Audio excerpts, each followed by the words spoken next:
Eliza, you gotta keep it on the down low, babe, Brian said with those puppy dog eyes drilling into me. Let's just say you're a sales clerk or something chill like that, yeah? I could tell he was serious, but still, the request rang strange in my ears. A clerk?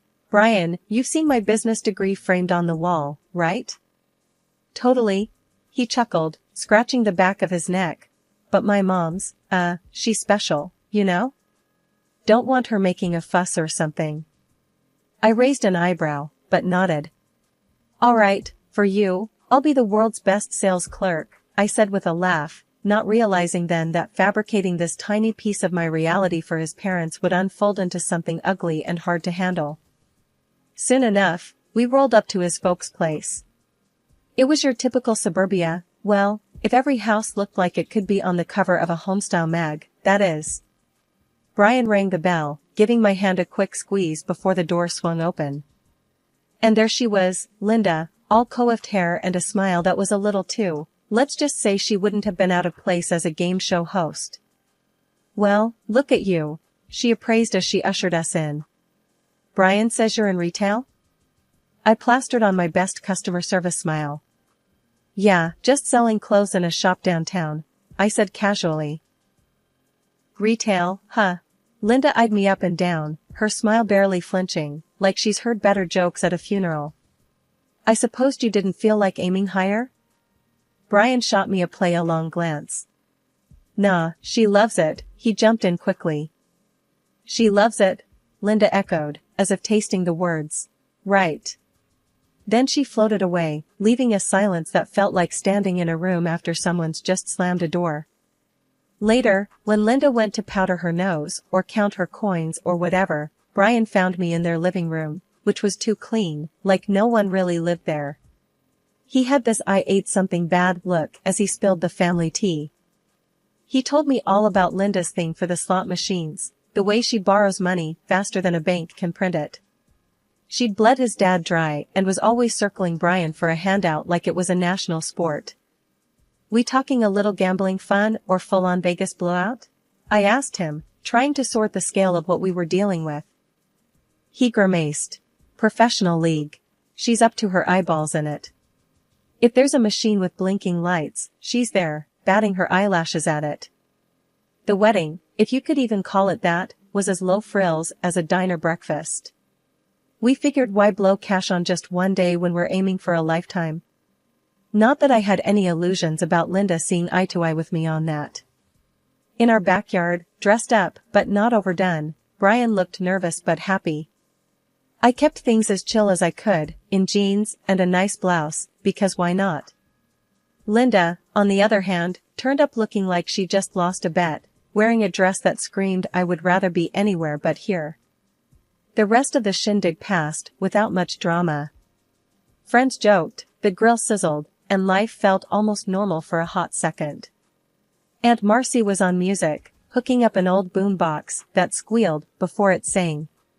Our first dance was to a song that skipped a few times, but Brian and I just laughed it off and kept on dancing. It wasn't until everyone had had their fill of burgers and cake that the real fun began. Linda dug in true Linda fashion, not on food, but us, again. She found me, her eyes a little glassy from the party favors. You know, Eliza, marrying into this family means you're part of the clan now. I nodded, that's usually how it goes. And clans stick together. You never know when one of us might be in a bind. That's what families do. Help each other. The not-so-subtle hint in her voice was thicker than the icing on our cheap but tasty cake. I caught on quick. Sure, families help, but we also just made it clear we're saving up for other stuff, remember? Her smile was a thin line. Just saying, a penny saved today might be a penny needed tomorrow. By any one of us. Brian swung by then, slinging an arm around me. And any penny we save is staying with us, for our future, isn't that right, babe? Nailed it, I said, high-fiving him. With arms linked, we wandered off, leaving Linda to stew in the middle of a party that was everything she didn't want. She didn't dance after that, instead sat like a queen in exile, sipping and watching, but thankfully keeping her money thoughts to herself. It was maybe 2 weeks into this whole married gig when Linda turned our twosome into a crowd. Without fail, every payday, she'd be waiting outside the office where Brian worked, hanging around like a bad habit. One of those afternoons, I swing by to take Brian out for lunch.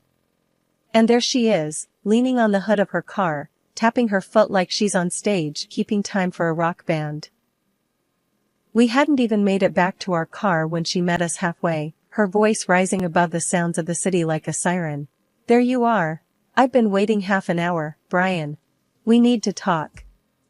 Brian's usually the calm type, but I saw that jaw clench. "Mom, not now. I'm on break, and we've got plans." She wasn't one to be sidelined though. "This is more important than your plans. I've got bills to pay, and since we're family now." I had to jump in, couldn't help it. "Hold up, Linda. We talked about this. We're not your personal ATM." Her gaze snapped to me, sharp as a tack. "Listen, girl, you married into this. You've got a duty now." Brian stepped between us, trying to keep the peace. "Mom, you've gotta stop doing this. It's not fair to us, or you. There's people that can help with." Linda's laugh cut him off, low and mean. "Help? I don't need help, I need money. And my son's not gonna leave his mother out to dry." "People are staring, Linda. This ain't the place," I said, my voice steady but firm, wishing I could just pull Brian away. But Linda was on a roll. "Fine. I'll be by the house later, and we can sort this out. Don't make me wait, Brian," she warned, poking him hard in the chest, before she turned on her heel and strutted off. At the sandwich shop, we grabbed a corner booth and tried to shake off the Linda encounter. Brian was rubbing his temples, looking like he could use something stronger than a soda. I reached over, my fingers bumping his. "Babe, maybe it's time to cut the cord. She's walking all over us." He sighed, heavy and long, like he was deflating. I know. It's just not easy, Eliza. She's always been this way." The rest of lunch was us making plans, figuring out how to tackle the Linda issue without a blowout. By the time we got back to work, we had the makings of a game plan, or at least the start of one. That evening, as predicted, Linda was banging on our front door like it owed her money. When we let her in, she wasted no time. "I don't have all night," she snapped, dropping her purse on our kitchen table like she owned the place. "Mom, we can't keep doing this," Brian started, but she bulldozed right over him. "Can't or won't," she challenged, eyeing me as if I was holding the strings to Brian's wallet. "It's not healthy, for any of us," I came back at her, trying to keep my cool. She squared her shoulders, ready for a fight. "Healthy? What's healthy is a roof over my head and food on my plate. And we've been helping with that," Brian said, a bit of steel finally in his voice. "But this is it, the last time. We're saving up, you know that." Linda's eyes narrowed, and she let out a hiss of disbelief. "The last time, huh? Don't make promises you can't keep, boy." "Enough," Brian snapped, surprising us both. "You get help, Mom, or this is it." We didn't give her the money that night. It felt like a victory, small but mighty. Linda left in a huff, the door slamming behind her like the finale of a thunderstorm. Brian's phone buzzed off the table just as we were getting ready to call it a night. It was the kind of call that drains the color from your face. Tom, Brian's dad and Linda's husband, had landed himself in the hospital. His heart had decided to pull a fast one on him. "Jesus," Brian cursed under his breath, fumbling with his keys. We bolted out the door before the echo of our slamming door had time to fade. The harsh lights of the hospital were a stark change to our dim cozy living room. I could see Brian's chest heaving as we made our way to the front desk. The lady there pointed us to the right wing with a bored expression like she'd seen it all before. We found Tom in the ICU, hooked up to more beeps and blips than a video game arcade. Seeing him like that, all wires and tubes, it got to Brian. I saw his eyes water, his hands shake. Dad, he choked out, gripping the railing of the hospital bed. Tom's eyes were closed, but they fluttered like he heard us. I put a hand on Brian's back, no words, because what could I say? It's then, watching the rise and fall of Tom's chest, that Brian turns to me, his voice a low tremble. Where's Mom? Good question. I pull out my phone and gave Linda a call. No answer. So I tried again. And again. When she finally picked up, the noise in the background wasn't the beep of hospital machines, it was the clatter of a slot machine. Linda? I said, my voice almost as brittle as the hospital sheets. Tom's had a heart attack. We're at the hospital. There's a pause, a cash register's ring, cutting through. Yeah? And you should be here. Brian grabbed the phone from me, nearly shouting. Your husband's lying in a damn hospital bed. She sighed like we were discussing the weather. Tell him I'll pop by in the morning. I'm busy right now, cashing in some stuff. I could see the muscles in Brian's jaw jump.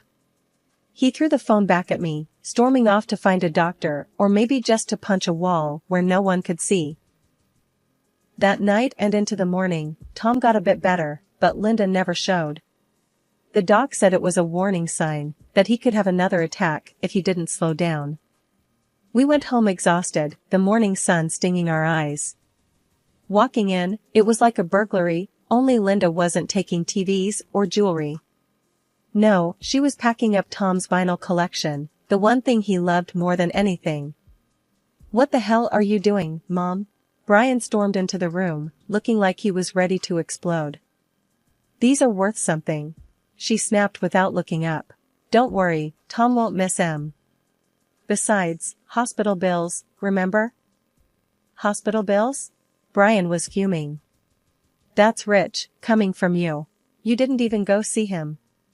She rolled her eyes, stopped packing for a split second to stare Brian down. Look, your father's tough, he'll be fine. But these bills ain't gonna pay themselves. But Brian was having none of it. Put them back, Mom. Now. He moved towards her, his hands balled into fists. Linda stared him down, met his anger with a sneer. Make me. I stepped between them. Enough, I said, my voice steady. Just, stop. Dad needs us to be a family right now. The tension could have been cut with a knife. Linda looked from me to Brian, shrugged, and tossed the record she was holding back into the box. What she said next was like a punch to the gut. Family sticks together, right? But when it's convenient for you too, huh? She left without another word, the sound of the door closing behind her was the only goodbye. I looked at Brian, at the mess in the room. She doesn't get it, I whispered. She really doesn't get it. He didn't have an answer. We cleaned up in silence, Tom's records settling back onto their shelves like old friends coming home. The news hit us like a rogue wave. Tom was gone, just like that. The world had the nerve to keep spinning, the sun to keep rising and setting, as if nothing had shifted beneath our feet. Brian was numb, you could see it in the way he moved, like somebody had filled his shoes with lead. We did what people do in these times. Made calls, arranged for a funeral, picked a casket, a dark, polished thing that seemed too grand for Tom, who'd never cared for flash. The house was a mess of flowers and sympathy cards, the air thick with the smell of lilies and the sound of muttered condolences. Linda was nowhere. It was as if she'd vanished into thin air, her presence erased from our immediate reality. People asked about her, of course. Families always hit the hardest, they'd say, nodding like that explained everything. Days passed, and she was still MIA. Brian had stopped asking after her. Stopped wanting to hear her excuses or lies. Then, the funeral. I expected her to be there at least, to show her face, say her goodbyes. But she was a no-show. Hollow, was all Brian said, looking at the empty seat next to him reserved for his mom, the word echoing in the quiet of the chapel. The service came and went. Linda's absence was the elephant in the room, a constant undercurrent to every conversation. A mother should be there, crying, holding on to memories of better days, not this. It was maybe a week after, I ran into Linda at the grocery store. If you could call it running into her. She was at the end of an aisle, dressed to the nines, a grin on her face like she'd won the lottery. "Look at you," I greeted, unable to keep the edge from my voice. She swiveled around, that grin never fading. "Well, if it isn't the grieving widow. Lighten up, will ya? It's not the end of the world." My fists clenched at my sides, but I stood my ground. "You didn't even come to the funeral, Linda. How could you?" She shrugged, her jewelry clinking with the motion. "What's the point? Sobbing over a hole in the ground? That's not for me. Besides, Tom left a tidy sum. I'm rich at last." I could feel the heat rising in my cheeks, the dirty glares from other shoppers. "How can you be so cold? Brian's a big boy. He'll get over it." She waved a manicured hand dismissively. "Everyone does." "That man loved you till his last breath," I shot back, my voice shaking now. Linda just laughed. "Love, love. In the end, it's money that keeps you warm at night." I could feel people watching, feel the scene we were making. It took everything in me not to scream at her. So, I turned on my heel and walked away, the sound of her cackles following me like a bad taste in my mouth. As the automatic doors closed behind me, shutting out the noise, I gripped the handle of my cart so tight my knuckles turned white. I had to remind myself, Tom's memory deserved better than this, better than her. The sun was barely up, and there was a wild knocking at the door that could wake the dead. I was sipping my first coffee of the day when Brian's mom, Linda, came crashing into the kitchen like a whirlwind in a thrift store dress. Her hair was every which way, and her eyes were wild. "Everything's gone," she hollered right off the bat, like we were in the middle of a fight we didn't know we had. "Tom left me with nothing but a pile of debts." Brian, who'd been halfway through a bowl of cereal, dropped his spoon and it clattered loudly. "What the hell, Mom? No money, no nothing. Just bills and more bills." Linda was waving her arms now, papers flying from her hands like panicked birds. It would have been funny if it wasn't so tragic. Then she fixed her eyes on Brian like he was some ATM. "You gotta give me your dad's watch and that fancy ring he had. They're worth a fortune." Brian's face went rock hard. "Dad's buried with his watch and ring, Mom. You know that. He wanted it that way." That stopped her, for a microsecond. "Well, dig him up then." The words came out of her mouth so fast you'd think she'd said, "Please, and thank you, and by your leave." "Nah, ain't happening." Brian shook his head, leaning back in his chair as if he needed the distance.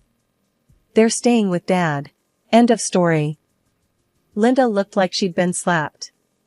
She opened her mouth, closed it, then whipped around with her coat flapping behind her like dark wings.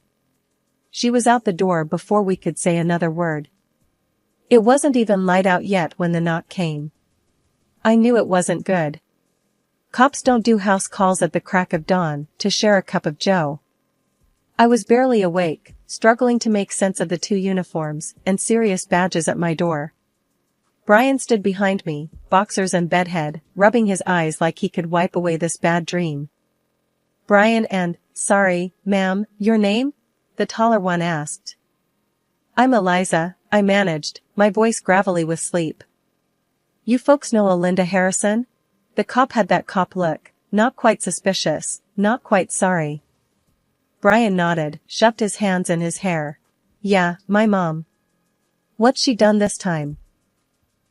"She's been arrested," the officer said, and his partner handed us a slip of paper. "Caught trying to dig up her late husband's grave." Brian cussed under his breath, a stream of words that would make a sailor blush. "I'll put some pants on," he grumbled. We were down at the station, faster than I'd like, the kind of place you never want to be. The fluorescent lights were too bright, the coffee from a machine too weak. Linda was sitting there, her pride fighting with the dirt on her clothes. The sight would have been comical if it weren't so damn sad. "What the hell, Mom?" Brian threw his hands up as we approached the bars. Don't you what the hell me, Brian, Linda shot back, fire in her eyes. I did what I had to do. You tried to rob Dad's grave, Mom. Brian's voice was a tight wire about to snap. That watch would have paid off everything. She hissed back, gripping the cell bars like they were the only thing holding her upright. And what? You didn't think about us, huh? Brian towered over her, all muscle and anger. I put a hand on his arm, could feel the coiled tension like a live wire. Let's talk this out. There's nothing to talk out. Linda spat. I don't expect you to understand. Not until you hit rock bottom, too. Linda, this ain't rock bottom. This is digging a hole straight to hell, I said, my own anger flaring. The ride home was silent. We knew the day would come when we'd hear from Linda again. That's the thing with debt, it's like a zombie. You think it's dead, but it can come back with a vengeance. But for now, we'd leave the dead to their sleep and the living to their mistakes. We had a life to live, and no amount of digging would change our course. There was no going back after what she did. Brian tossed our old phones into a donation bin the next town over, and I watched the numbers light up like unwanted stars, before going dark for good. We didn't owe anyone an explanation, least of all her. As the city limits faded in the rearview, our new future was a cozy apartment in a nameless neighborhood, where the nosy next-door neighbor couldn't pick her out of a lineup, much less us. It was a good setup, neat and clean, with just the right amount of space for two people looking to dodge the ghost of family drama. We unpacked our lives, minus the baggage of anyone else's mistakes. Brian hammered together discount bookshelves with the sort of focus you might mistake for anger if you didn't know him. But that was just Brian being Brian, all in or nothing. I'm not thinking about her, you know, he said over the squeal of a stubborn screw. I nodded from where I sorted our collection of DVDs, comedy, stacked separate from the action, a place for everything. I know. We didn't talk about her after that. We didn't need to. Weeks spun out and the city we left might have been another planet for all the market left. But small talk has a way of traveling, and it wasn't long before a text from an old neighbor found its way to us through the blurry social network of people we used to know. She'd gotten off with a suspended sentence and a wad of fines instead of jail time, now spending her days scanning groceries and chipping away at her mountain of debt. We heard she's living in a place with cracks in the walls and plumbing from the dark ages, but if she was looking for sympathy, she wouldn't find any here. Brian read the text over my shoulder and huffed out a laugh that almost sounded like relief. Guess she's getting by, then, was all he said before going back to his new video game, thumbs tap dancing over the controller like it was just another day. And really, it was no more drama, just us and our quiet life. Gets what she deserves, I muttered, deleting the text and blocking the number. No loose ends. Yeah, Brian agreed, pausing his game to look at me. But that's her circus, not ours. We knew that somewhere out there she was still picking up the pieces, but we were too busy building something new to care. Sometimes people break things too badly to put them back together, and that's just the way of it. Our world was small but full, weekly movie nights and lazy Sundays, bills paid on time and no calls in the night to shake us from our sleep. Think she'll try to find us? I asked once, the closest I came to asking what if. Brian's eyes met mine, steady and sure. Let her try. So we just kept living, quiet and low, like two survivors after the storm had passed. No looking back, no echoes of the past, just forward to the next day and the day after that.